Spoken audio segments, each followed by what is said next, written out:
You see, they need you to be crazy. They have to discredit you because they know that you're onto them. See, that's the problem. They know that you see right through their mask. They know that you understand them now. They know that you're onto them. So they have to. This is like survival to them, guys. So this is what I mean when people like don't believe narcissism. They have a hard time wrapping their head around it. How could someone be that cruel and mean and play such deceitful games and manipulate like they do? You know, they seem like such a nice person and this, that, the other thing. Guys, they can do it because it's life and death to them. They carefully craft this mask to the world, right? And the mask is sometimes different for different people, different scenarios, depending on what situation. For the most part, their mask is going to be pretty much the complete opposite of who they really are internally. That's why you find narcissists in all sorts of leadership positions and the heads of, companies and the heads of churches and 12-step groups, et cetera, because it's the best place to hide.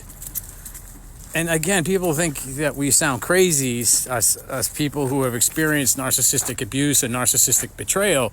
People think we're nuts when we start talking like this.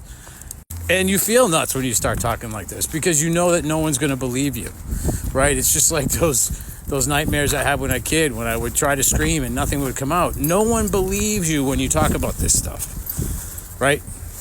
And so it's like this perfect dance between the narcissist and the empath, right?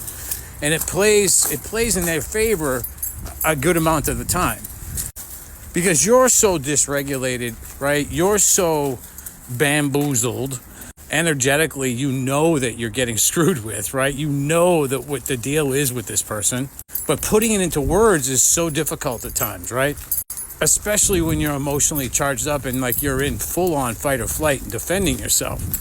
When you defend yourself from this position of fight or flight, when in a dysregulated state, you play right into their hands. And you look crazy. You appear crazy to the world. And then you combine that with a lot of trauma survivors like myself, substances and alcohol was a way it was a way were things I needed to survive, literally, in the world for a long time.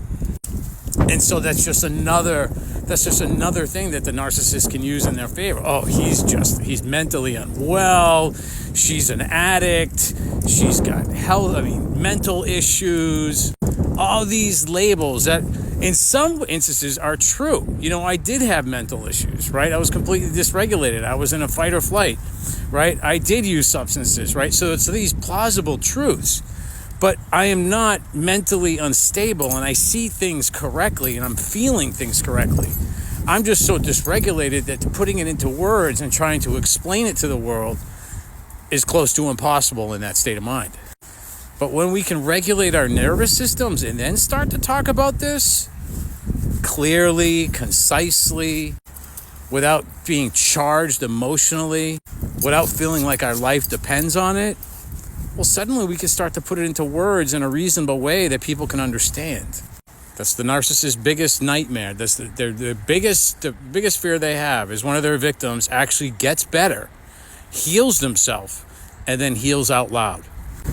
And they're disconnected from their heart center. They're disconnected from things like empathy and love.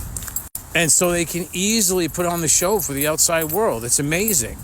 And they can lie. Oh my God. It's like, I have all these kind of weird tells when I lie, right? I my whole life I was always trying to get away with lying, especially with my substance abuse and alcohol abuse. You can't, you have to be a liar to a certain degree when you use substances and drugs.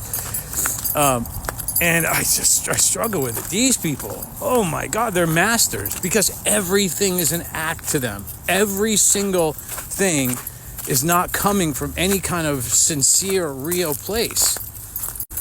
Well, you're kind of the opposite. Everything that's bubbling out of you is coming from this raw, hurt, wounded, scared, fearful place, but it's all real.